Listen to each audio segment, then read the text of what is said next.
Now, where we last left off, we were discussing how to use Boolean tools like Boolean union and Boolean difference, as well as the circle and rectangle tools to create unique objects like these ones. Now, let's jump back over to the CAD view that we imported a little while ago.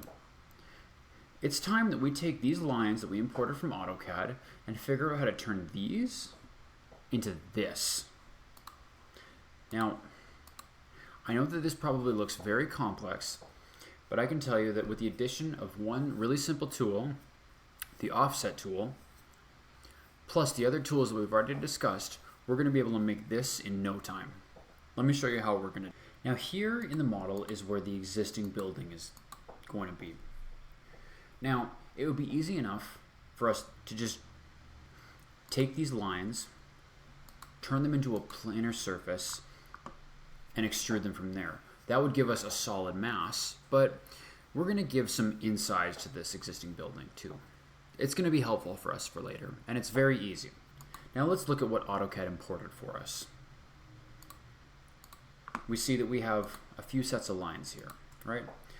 So what we're going to do is, because we want these to be a solid polyline, we're going to click all three of these together, 1, 2, and 3, holding shift down, 1, 2, and 3. And then we're going to type in join, J-O-I-N, and hit enter to get a nice closed polyline.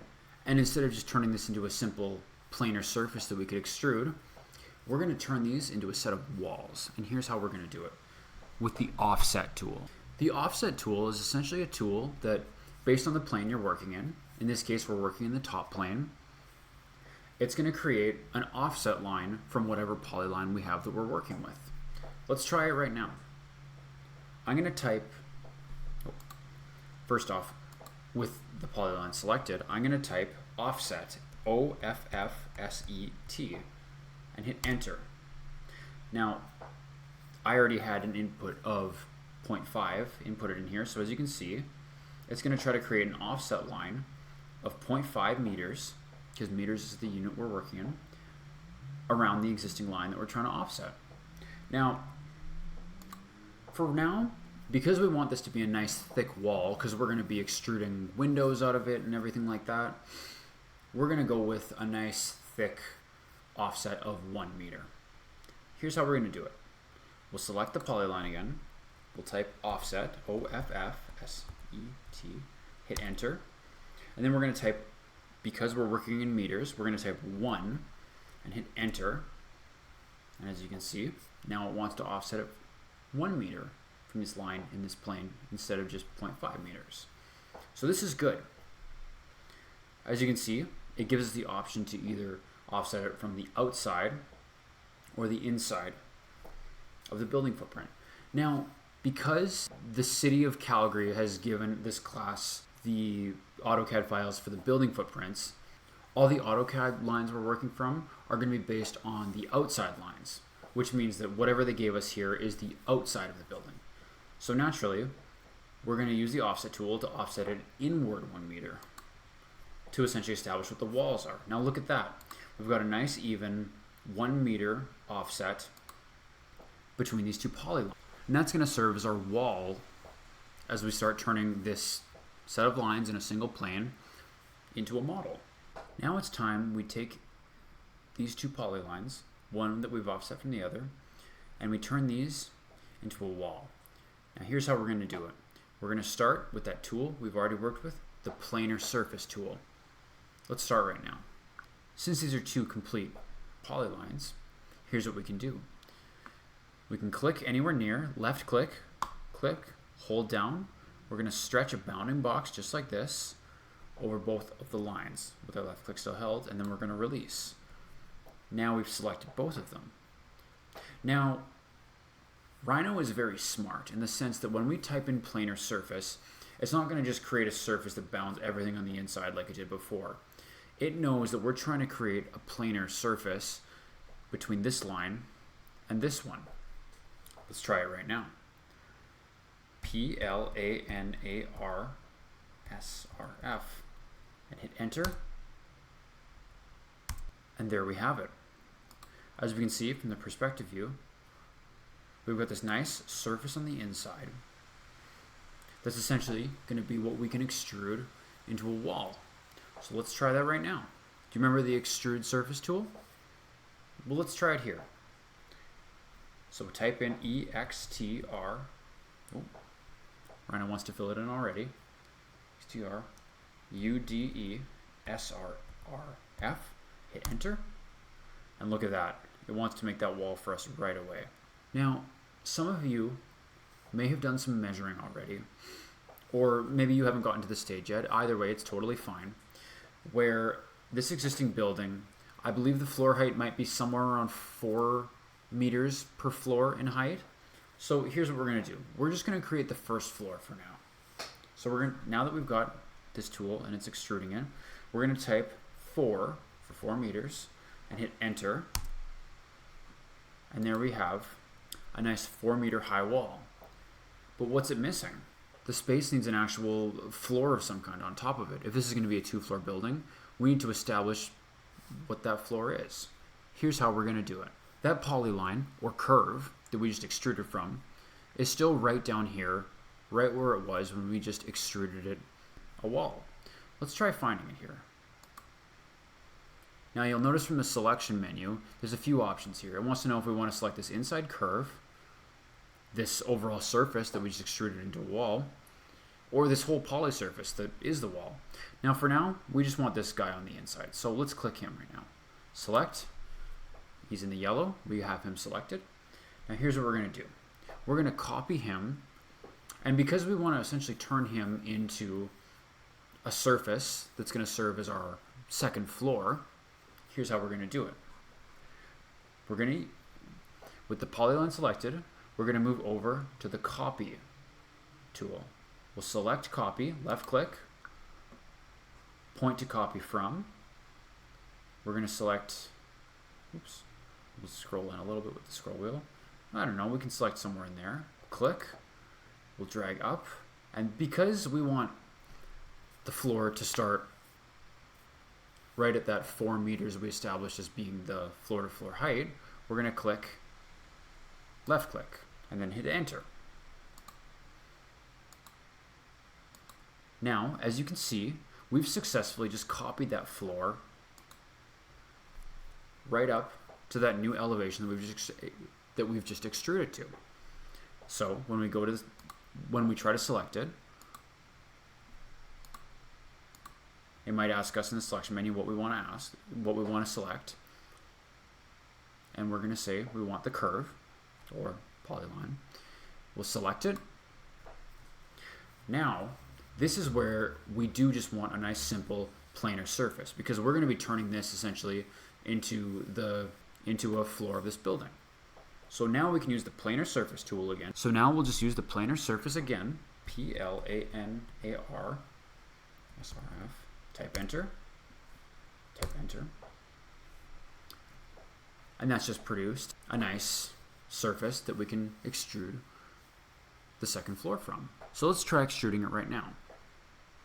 Let's bring our cursor to anywhere on this floor. We'll select. We'll type extrude surface, EXTR, extrude surface. Type enter. Now in this case, we're going to pick a reasonable number for how thick we want this floor to be. Since a floor system might be somewhere around 1 foot thick in the real world, for now we're going to keep our numbers nice and simple. 1 foot thick might translate to somewhere around 0.3 of a meter, so we're going to try typing that in right now. 0.3. Now let's scroll in to see what we've done. Great. There we have a floor system built right on top of that wall that we just... But this building's not finished yet. We've only extruded up to the bottom of the second floor. So now it's time for us to continue. Let's scroll in a little. And here's what we're going to do now. What happens when we try selecting this? Oh no, it selects the entire shape. Now that's no worries. Here, let's deselect, left click anywhere on this. We're going to type in extrude surface, EXTRUD. You can just let Rhino complete it for you. Extrude surface, enter. So, and when it asks us surfaces to extrude, we're just going to click anywhere on this surface, and it knows what we want to extrude. Now we can type enter. And as you can see, it right away wants to know exactly what we want to extrude it to. Now, because we want this height to be another 4 meters for the next floor, plus we want to account for the thickness of the floor system we just created, why don't we type in 4.3 this time? We're going to hit enter, and there we have our second floor. The walls of our second floor, rather. Now this is starting to look a lot closer to an actual 2-story building. So here's what we're going to do next. Because we need a roof system, thankfully we've kind of already built something that can work as one. That nice floor that we just created down on the second floor, let's use our copy tool again, and let's bring that up and craft a roof with it. Let's shift over to the copy tool. First, let's select that floor. Left click to select. We're going to shift over to the copy tool. We're going to grab a point on it. This one looks good. Left click to select. And then we're going to drag it up. That's a good place for it. Right to the top. Then we can hit escape or enter, either one, because we're all done. And as you can see, we've already got a pretty good model right there of the existing building. But don't worry, we're going to make it even better. Why don't we add some flashing to the top of this roof, just to add some extra building-like quality to it. Here's how we can do it. Remember that curve that we just extruded all of our walls from? Let's go find it right now. The selection tool asks us what we want. The curve, the surface, or the poly surface. We definitely want the curve. Now let's use that copy tool again. We'll shift over to the copy tool, copy it, type the point that we want to copy from. Oops. Thankfully for our OSNAPs, we can select here. And we can drag it up to this point here, and then hit enter. So now that curve is copied up to the top of the roof. Here's what we'll do next. We're going to take that curve and we're going to offset it to create a little bit of flashing, just to make the building look a little more realistic. So let's select it. Selection menu, curve. We're going to type offset, and hit enter. Now this time, we're going to make this offset a little smaller, because it doesn't need to be quite as thick as the wall. Why don't we say it's going to be 0.3. It's going to be a foot thick. We'll type enter, select, and there we have the basis of our flashing. Now we can create a planar surface from this one, just like we did to make the walls, with both. We'll select both of them. We'll click one. Yep, that's the one we want. Then with shift held down, we'll select the other, and we'll type planar surface, P-L-A-N. And we can cycle down to the menu and select planar surface. And there we have another nice surface created.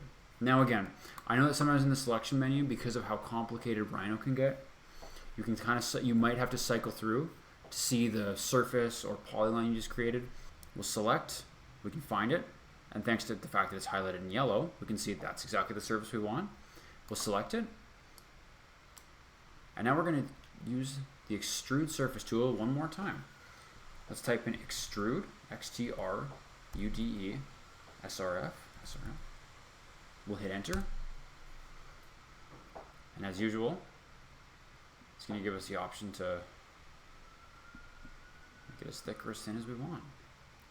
It can be a little slippery sometimes, but for now, this building flashing isn't going to be too high. So for now, we're just going to say it's 0.3 of a meter high. So we'll type in 0.3,